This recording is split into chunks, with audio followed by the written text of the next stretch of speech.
Hey family, today I'm making a much requested video about how to specifically muscle test for your child with autism. I'm not going to go into the details of what muscle testing is, so you can research that on your own, but I really feel like this is a tool that we have been given that is priceless for our child. It helps to break that cycle of desperation and panic that we often feel as a parent, not knowing where to turn, not knowing what to do for our child when there's so many options and so many people saying different things. I feel like this is a tool to help break that cycle, and it is an amazing gift. So I also wanted to talk about the roadblocks that are there for muscle testing for your child.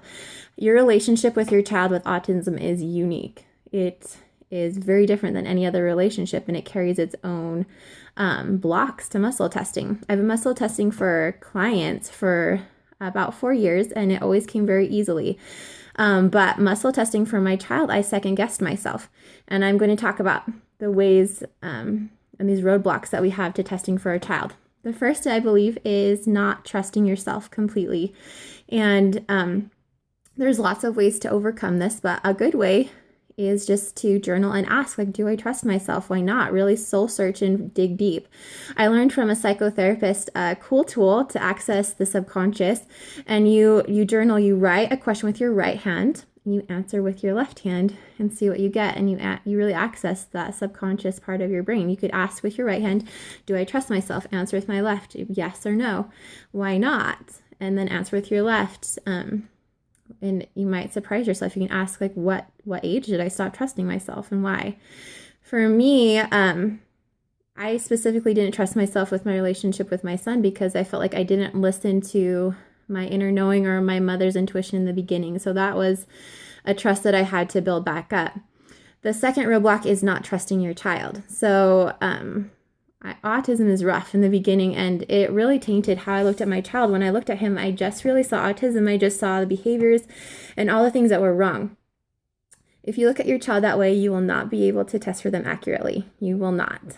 The truth is, our children are infinite, omnipresent, whole beings. They existed before this earth, and they will exist after this earth. And so we get to look at them that way. And I call this connecting to their higher self. So before I work with my son, I say connecting to my son or Caleb's higher self. And I do not picture him as a child. I picture him as an adult. So you read lots of stories of people who have near-death experiences have crossed over. On the other side, they see spirits in their adult form. And that's how I see my son when I connect to his higher self. And that's how I see the children when I work with my children that I see as clients. I see them as these whole infinite beings, and it's a beautiful relationship of respect and knowing that these kids know what they need. We are just privileged to be able to tap into that and to ask.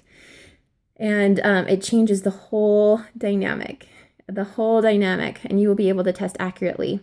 So in order for me to be able also to see my son's higher self, I got to let go of codependency. My need for him to heal. My need for him to be different than he was. And that is a process. That is definitely a process. But it's something that we need to work on to be able to test accurately for our child. So I think those things are huge. The third is just super simple, and that's dehydration. So before we test, focusing on drinking water, focusing on our breath, grounding to the earth, breathing, connecting to ourselves. So I always breathe with my hand over my heart for a few breaths to just connect with me. And then I say out loud, connecting to my son's higher self or my client's higher self, and visualizing them, letting them know that I am here to help and I trust that they know what they need. And just getting those answers out of trust, not needing them to be a certain way, but just trusting that they know. And we just get to listen. That's all we get to do is just listen. And that is a beautiful, beautiful gift and a beautiful thing that we get to do. And I also like to bring in prayer because that is just my belief system. But if that's not yours, you can test anyway. It's great.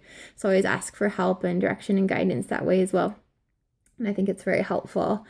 So, Once you've done those things, you're ready to test.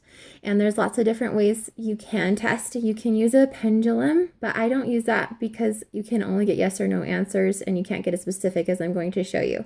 You can use a sway test, which is really easy. You just stand or sit and ask a question. If the answer is yes, you feel yourself very slightly lean forward. The answer is no, you feel yourself very slightly lean backward. So I'm just going to show you how I would test for my son to see if a supplement is healing for him. So I might hold the supplement, or I might just ask it by name, whatever it is. And I'll just ask, so connecting to my son's higher self after I ground and connect with who my son really is, I would just ask, is this supplement healing for my child? Yes. And a yes is very strong here. A no, my finger would go through my fingers very easily. So I use that as a baseline, but then you can get much more specific. On a scale from 0 to 10, 10 being the most healing possible, how healing is a supplement for my child? So I get 1, 2, 3, 4, 5, 6, 7, 8. 8 was really strong. So it's on an 8. So this is really healing for my son. Then we can get even more specific. So I can look at all those other supplements that he's taking and I can ask, is this supplement going to react negatively to any of the other supplements that he's taking? Yes. If it's yes, I can ask, okay, which one? And then you can know. You can also ask, is there going to be any aggravations or negative side effects? You can get a yes or no. If it's a yes, you can ask again on a scale from 1 to 10, how strong is this aggravation going to be, where 10 is the highest? And so if you're going to get maybe some aggravations in mild detox, you can ask specifically about that. So you might get a 3. So the aggravations are only going to be a 3, but the benefit is an 8. So then you have a lot more information to go off of and know. You can ask specifically those similar questions about a specific protocol or a therapy. You can ask, like on a scale from 1 to 10, how healing is this going to be? You can get even more specific and ask specifically for his gut, his digestive health, for his brain, for a very specific part of the brain.